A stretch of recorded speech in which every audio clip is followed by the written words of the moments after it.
Hello students, आज हम पढ़ रहे हैं क्लास 7 का साइंस का 8th चैप्टर जिसका नाम है विंड्स, स्टॉर्म्स एंड साइक्लोन्स।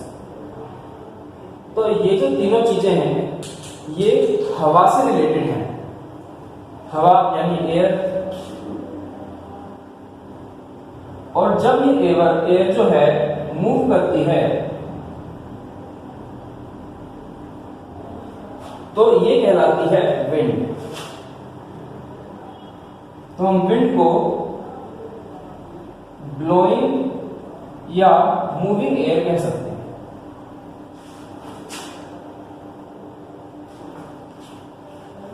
हवा एक जगह से दूसरी जगह जाएगी तो विंड कहलाएगी, और ये विंड ही होती है जिसको हम महसूस कर पाते हैं। अगर हवा ना चले तो हमें हवा के होने का एहसास भी नहीं होता है। तो अब ये विंड या एयर जो है मूव क्यों करती है, कैसे करती है? तो इसके पीछे एक प्रॉपर्टी काम करती है जिस प्रॉपर्टी का नाम होता है प्रेशर। अब ये प्रेशर क्योंकि हवा लगाती है तो इसलिए हम इसको एयर प्रेशर बोल देते हैं। इस एयर प्रेशर की प्रॉपर्टी की वजह से ही विंड चलती है यानी एयर मूव करती है। अब ये एयर प्रेशर कैसे विंड को चलाता है वो समझते हैं। आपने लैंड ब्रीज और सी ब्रीज के बारे में पढ़ा है। इसमें होता यह था, एक तरफ सी होता है और दूसरी तरफ लैंड होती है। जब गर्मी पड़ती है, सूरज की गर्मी आती है तो लैंड की हवा जल्दी गर्म हो जाती है और ऊपर उठती है। ये हवा जब ऊपर उठती है तो इस एरिया में जितनी हवा थी वो यहां पहुंच जाती है, और हवा ना होने की वजह से प्रेशर कम हो जाता है। और इस एरिया में हवा नहीं है तो यहां जो हवा है ये स्पीड से इधर आ जाती है। ऐसा क्यों हो पाया? क्योंकि इस एरिया की हवा ऊपर उठ गई और यहां प्रेशर कम हो गया। तो यही वो रूल है जिससे विंड चलती है कि जब हवा हाई प्रेशर से लो प्रेशर की तरफ जाती है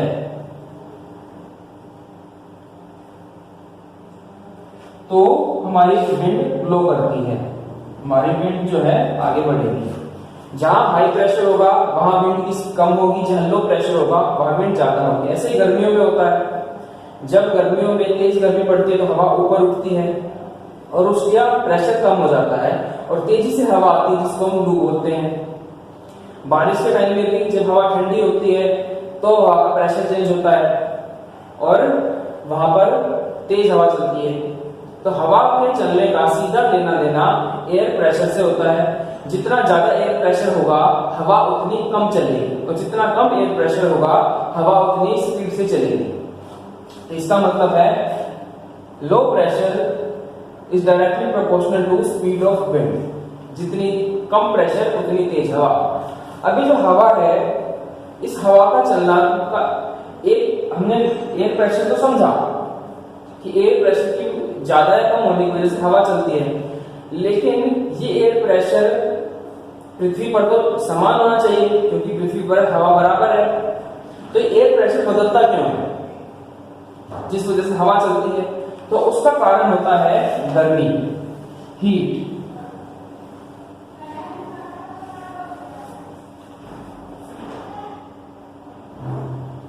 इस हीट की वजह से ही एयर प्रेशर बदलता है, और हीट के एयर प्रेशर के बदलने के दो कारण होते हैं, ये दो प्रोसेस होते हैं। पहला होता है uneven heating.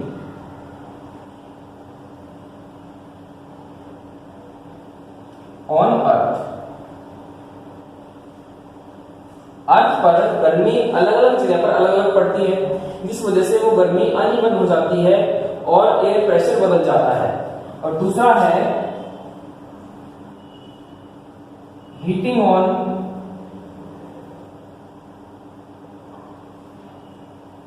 Land and water.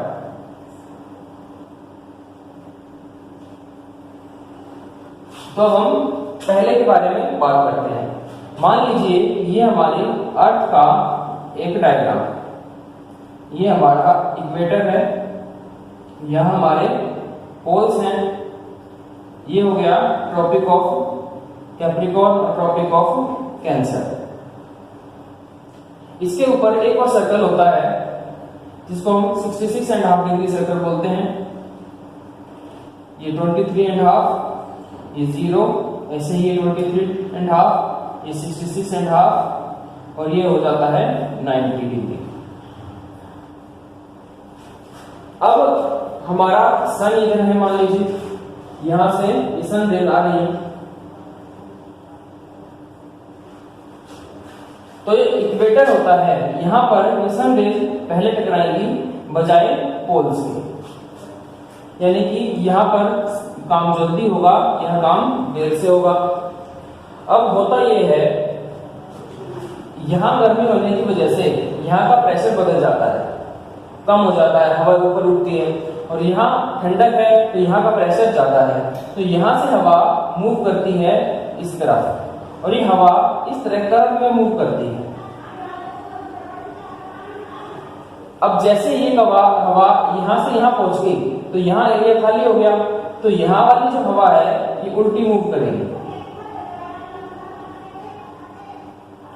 अब जैसे ये हवा मूव कर गई और ये हवा ऊपर से आ गई है तो ये हवा नीचे आएगी, और इस तरह ये हवा मूव करती रहती है। ऐसा यहां भी होता है।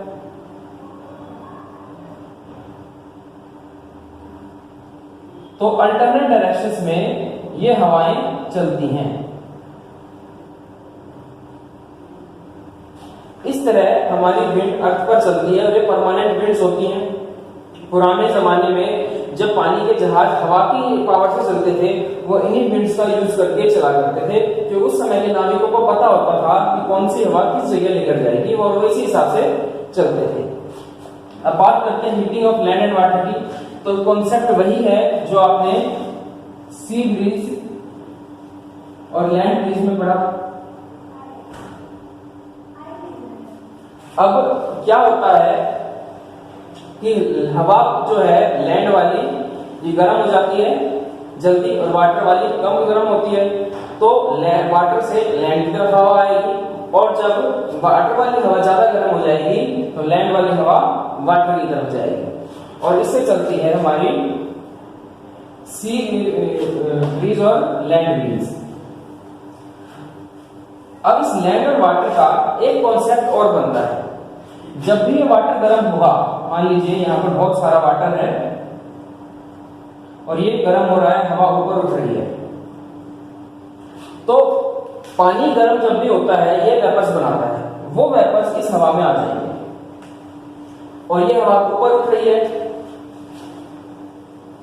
तो ये वेपर्स सारे यहां पहुंच जाएंगे और ऊपर जाकर ये बना लेंगे क्लाउड्स।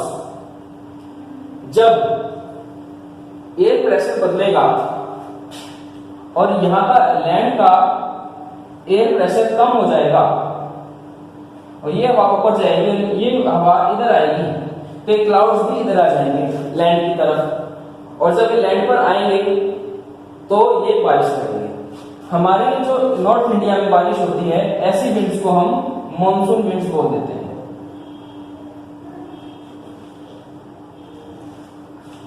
तो ये मॉनसून विंड्स हमारे यहाँ बारिश करती हैं, समुद्र से ये उठती हैं, इनके अंदर मॉइस्चर ज्यादा है, और जब ये लैंड की तरफ आती हैं तो ये क्लाउड्स बनाकर बारिश करती है।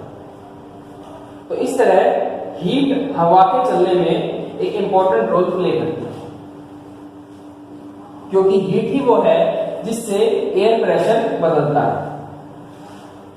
अब ये विंड जो है, इसमें बारिश आ गई, बादल आ गए, तो ये कभी कभी स्ट्रॉर्म का रूप ले लेती है। ये स्ट्रॉर्म कब बन जाती है विंड? जब प्रेशर बहुत लो हो जाए। और बारिश के दौरान प्रेशर लो क्यों हो जाता है? क्योंकि हवा में मॉइस्चर था बहुत सारा, जिस वजह से भारी हो गई थी।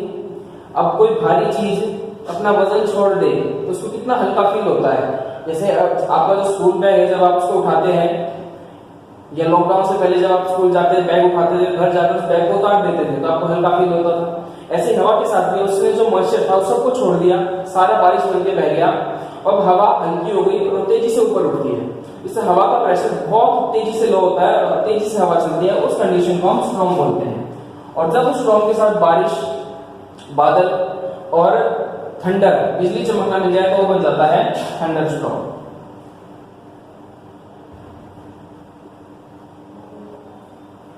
ये थंडर स्टॉर्म में बदल जाता है। अब कभी कभी क्या होता है, ये थंडर स्टॉर्म बदल जाता है साइक्लोन में। साइक्लोन क्या होता है, साइक्लोन को हिंदी में चक्रवात बोलते हैं। अब होता यह है कि थंडरस्टॉर्म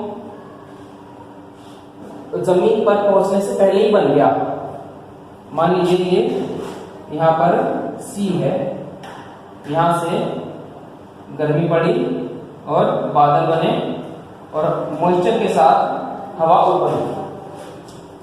अब मॉइस्चर इतना ज्यादा हो गया कि बारिश जो है, बादल भारी हो गए और यहीं पर बारिश करना शुरू कर दिया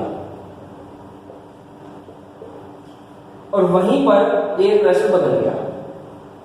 अब जैसे एयर प्रेशर बदलेगा तो हवा तेजी से बढ़ गई, बादल ऊपर थे तो ऊपर का एयर प्रेशर बदला और ये हवा तेजी से ऊपर गई स्पीड के साथ।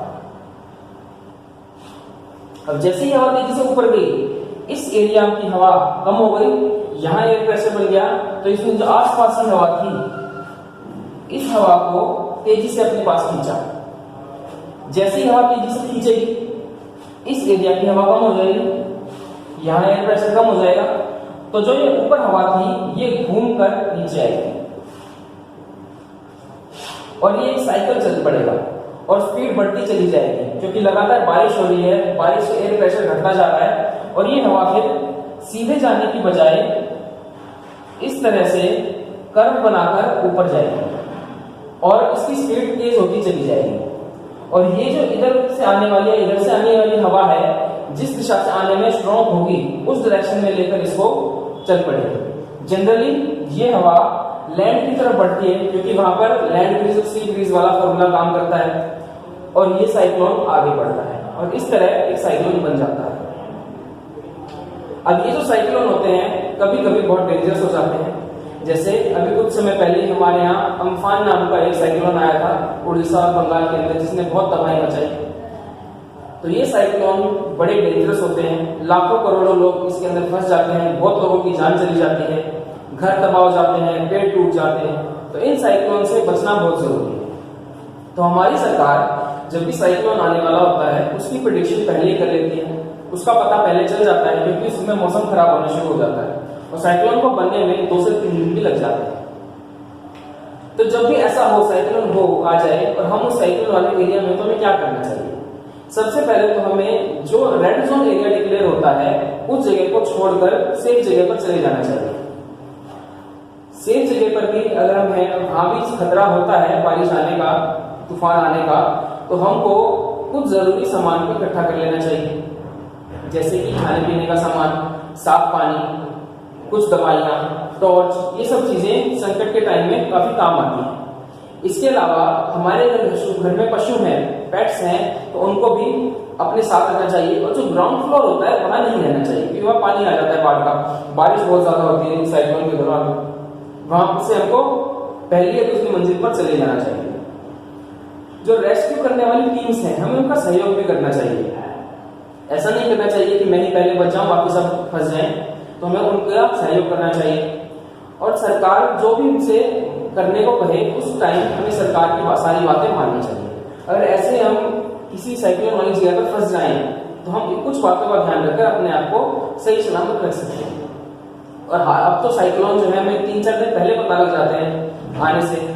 पहले होता था पता जब चलता था साइक्लोन आ जाता था, तो ये पता चल पाता है हमें टेक्नोलॉजीज के कारण।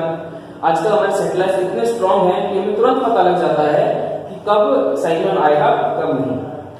इसी के साथ ये विंड स्टॉर्म और साइक्लोन्स वाला चैप्टर पूरा होता है। उम्मीद है आपको अच्छे से समझ आया होगा।